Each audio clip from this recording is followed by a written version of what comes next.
Yo, what's going on, guys? It's Houston Sports Talk back into the video today. And today, the Golden State Warriors beat the Denver Nuggets 118-104.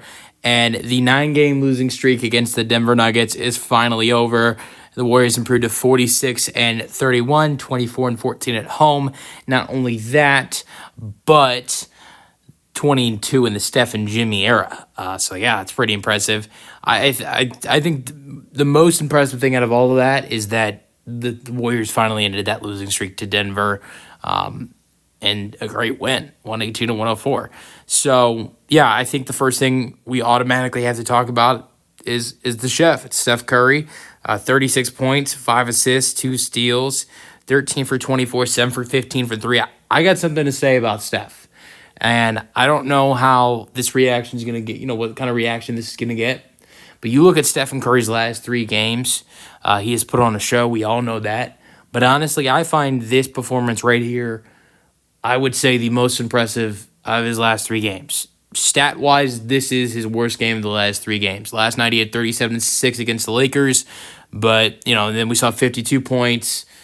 It was like 10 rebounds, 8 assists, and 12 threes against the Grizzlies on Tuesday night. Now, obviously, you look stat-wise, you look at that, 52 points, 10 rebounds, 8 assists, 9 assists, whatever it was, and 12 threes. That's the best night out of the last 3. But the one thing I look at that I think is so impressive with Steph, what he did tonight, and, you look at and you compare it to his last 3, you look at, let's go all the way back to Sunday. They played the Spurs. They beat the Spurs. Steph wasn't terrible, but he wasn't bad, but he wasn't amazing. And then they have Monday off, and then they have Monday off. Then you get to Tuesday. He has that amazing performance against the Grizzlies on Tuesday and killed it.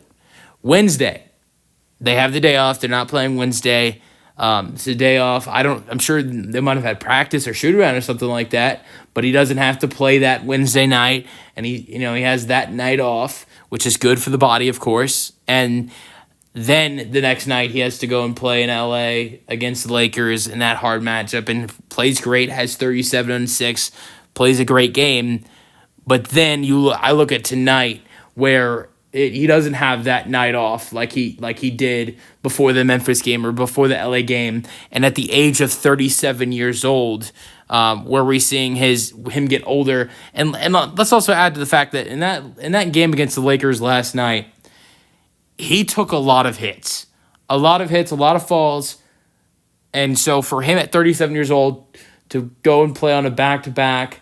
And have the performance he did after having the performance he had last night, I find very impressive. And then you add on to that not only was it a great performance at his age on a second night of back-to-back, but then the other part of, that his performance led to ending a huge losing streak to one of the best teams over the last couple of years in the Denver Nuggets.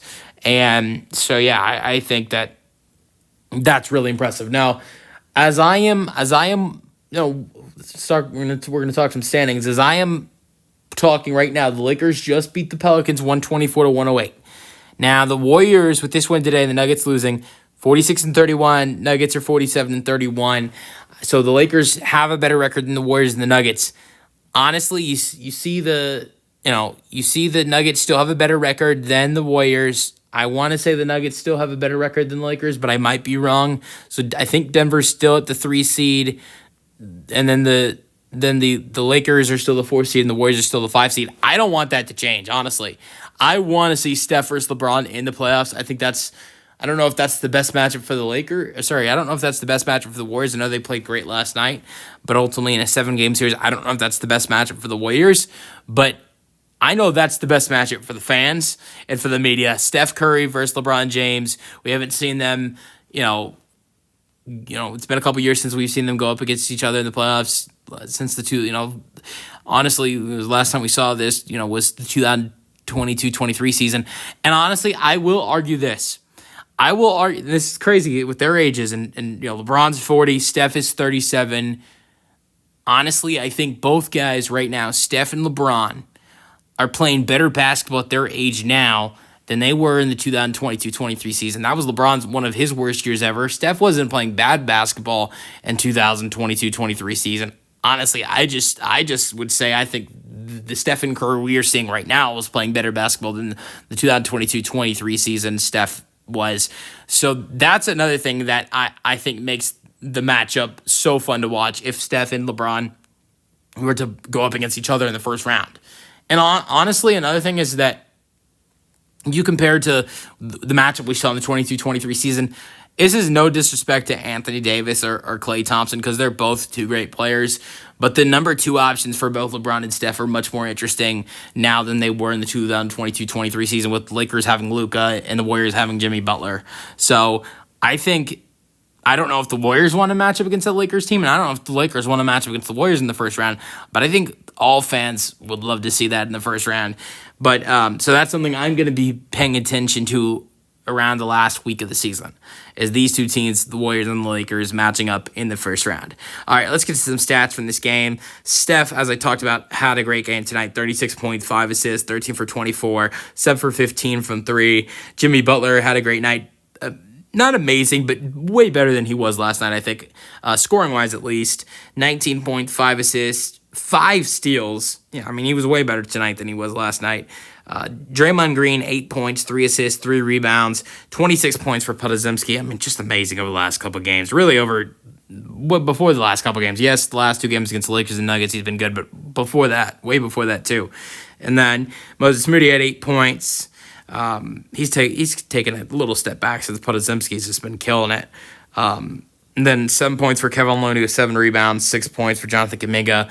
Nikola Jokic had a monster night tonight, 33 points, 12 rebounds, 9 assists. Doesn't look as good as 61, 10, and 10, but it still looks good. I mean, to be fair, he played 37 minutes tonight compared to his 52 the other night against Minnesota. I'm not going to say he would have had 60, 10. Well, he had 12 rebounds in regulation tonight and 9 assists. If he would have played 52 minutes tonight, if this game would have gone to double overtime, then I will say that Jokic would have had similar numbers to like he had the other night. He wouldn't have 60 points, but his rebounds and assists would be higher than it was the other night. So, but this game didn't go to double overtime. Michael Porter Jr. had 23 points, 9 rebounds, 2 assists, 9 for 15 from the 4, 3 for 7 from 3, 15 points for Aaron Gordon, 8 assists. 16 points for Christian Brown, 7 rebounds, 4 assists, 2 steals. All those guys played great. Porter Jr., Nikola Jokic, Christian Brown, Aaron Gordon played good. Westbrook, not so much, but, so Jalen Pickett had some nice shots made. So, honestly, did the Nuggets play amazing night? No, but I don't feel like they're lost. They didn't lose this game because of bad performance. Maybe there were some shots that you would have liked to see them make that they didn't make. But I think this loss for Denver is more of an amazing performance for this Golden State Warriors team. And I think the final stretch of the season for Denver is going to be important. For the Warriors, I don't know if it's going to be as much as important. The Warriors got some easy matchups coming up. The Rockets, as a Rockets fan, I will say that's not going to be an easy matchup, especially with the Rockets just beating OKC tonight. But after that Rockets game, you got some easier matchups. You got the Suns, who don't have KD right now. You got the Blazers, and you got the Spurs. Then the last game is the Clippers. That's going to be a little hard. Honestly, after the Rockets game, you want Steph out there against the Rockets. That's a really good team. You want Steph out there. But honestly, over the next 3 games after that, the Suns and Spurs and Blazers, I'm not going to say you don't put Steph on the floor. But I think over those 3 games, you should, if you're the Warriors, you're Steve Kerr, you should look to give Stephen Curry more rest in those 3 matchups. I'm not going to say you can beat all those teams with Steph is sitting on the bench and he's resting those games, but I think if you take his minutes down a little bit in those games, you can still get a win easily against those teams. And so I think that's those 3 matchups in the season against the Suns, the Blazers, and the Spurs for the Warriors are going to be, I think, a key time to get Stephen Curry some rest, potentially leading into the playoffs. Let me know your thoughts on the Warriors' 118-104 win in the comment section, and peace out.